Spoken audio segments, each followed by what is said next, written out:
Sveiki. Šiandien pakalbėsim apie religinį ateizmą. Kai kas pasakys, koks dar religinis ateizmas? Taigi, ateizmas yra tokia pasaulėžiūra, kur žmonės netiki, kad kažkoks Dievas ten kažką sukūrė, kad jis apskritai egzistuoja.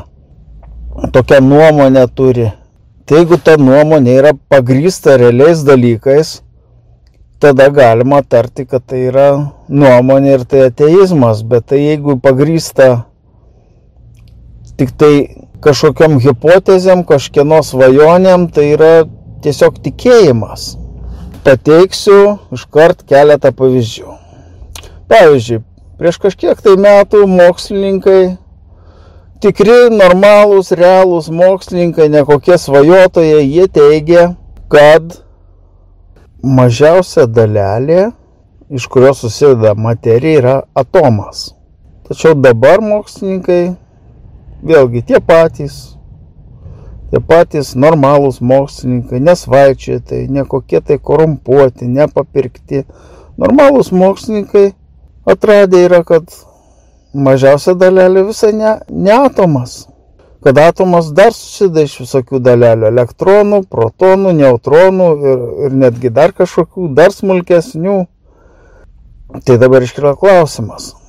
Jeigu prieš kažkiek metų aš buvau kažkoks ateistas ir sakiau, kad mažiausia dalelė yra atomas. Tiesiog, nes mokslas nebuvo tiek pažengęs, kad galėtų surasti mažesnės dalelės. Tik aš tikėjau nebūtais dalykais.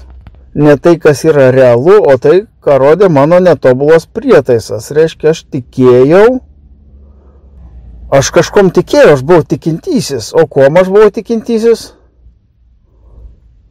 Aš buvau tikintysis mokslu.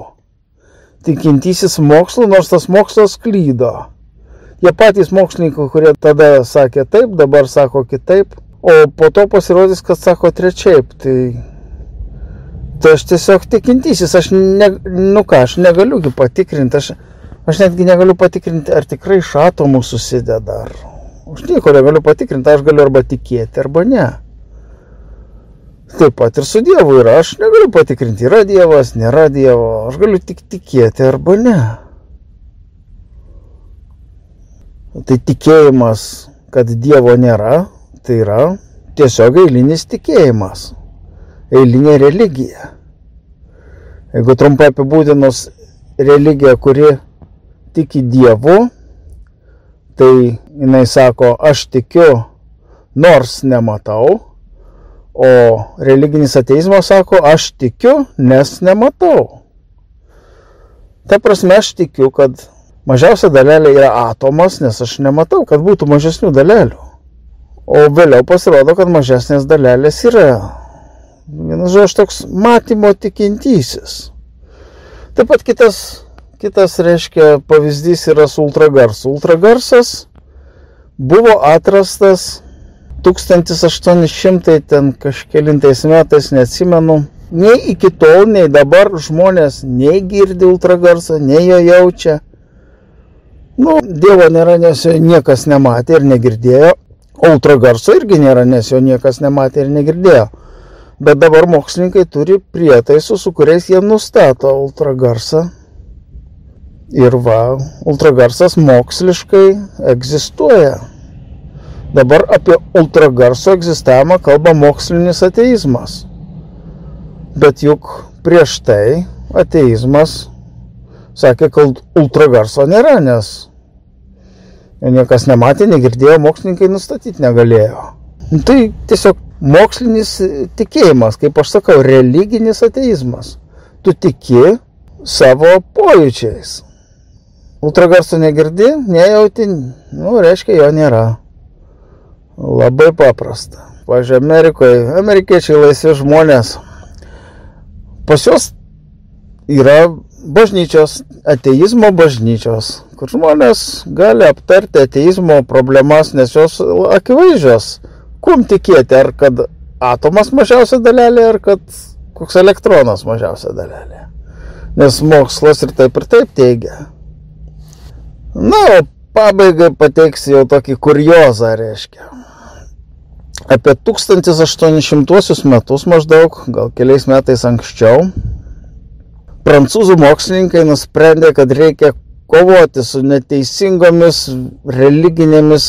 su religiniais prietarais reikia kovoti. Reiškia, Prancūzų mokslo akademija. Čia rimtas, reiškia, rimta įstaiga, čia ne juokas. Reiškia, ir šita Prancūzų mokslo akademija atliko tyrimus ir nustatė, kad biblinis teiginys, jog akmenys kris iš dangaus, tiesiog negali būti teisingas. Jie teigia, kad akmenys iš dangaus negali kristi, nes ten jų tiesiog nėra. Ir iš tikrųjų, pažvelkime, ar yra danguje akmenys kokie kybantis? Aš nematau. Matau, kad ne vien žmogus nemato čia kybančių akmenų.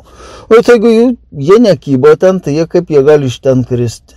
Jų ten nėra. Štai ir viskas, labai moksliška, labai ateistiška.